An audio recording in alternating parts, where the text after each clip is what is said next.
বন্ধুসকল নমস্কাৰ, আপোনাক স্বাগতম জনাইছো আমাৰ চেনেল ডিপ্ৰাছ টিভিলৈ। বন্ধুসকল আজি আমি আলোচনা কৰিম শিক্ষাৰ্থীৰ ওপৰত ৰিজাল্টৰ ফলত তেওঁ কি হ'ল।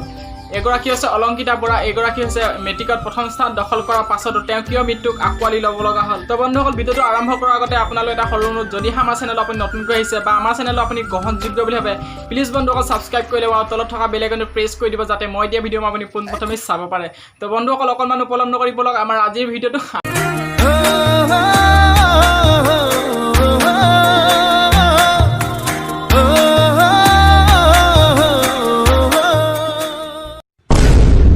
এই মুহূৰ্তৰ এক ব্ৰেকিং নিউজ। যোৰহাটৰ পশ্চিম বঙাল পুখুৰী জয়া নগৰত চাঞ্চল্যকৰ ঘটনা।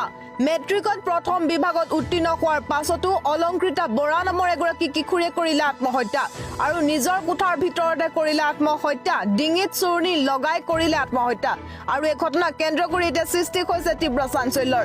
আমি পুনৰবাৰ জনাই গৈছো এই খবৰ।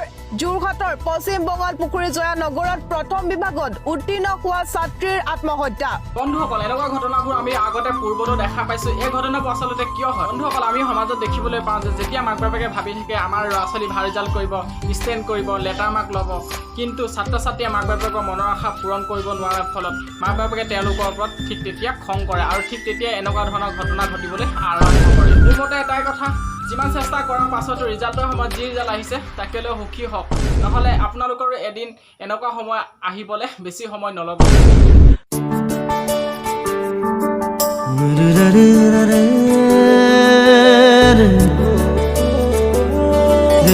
ra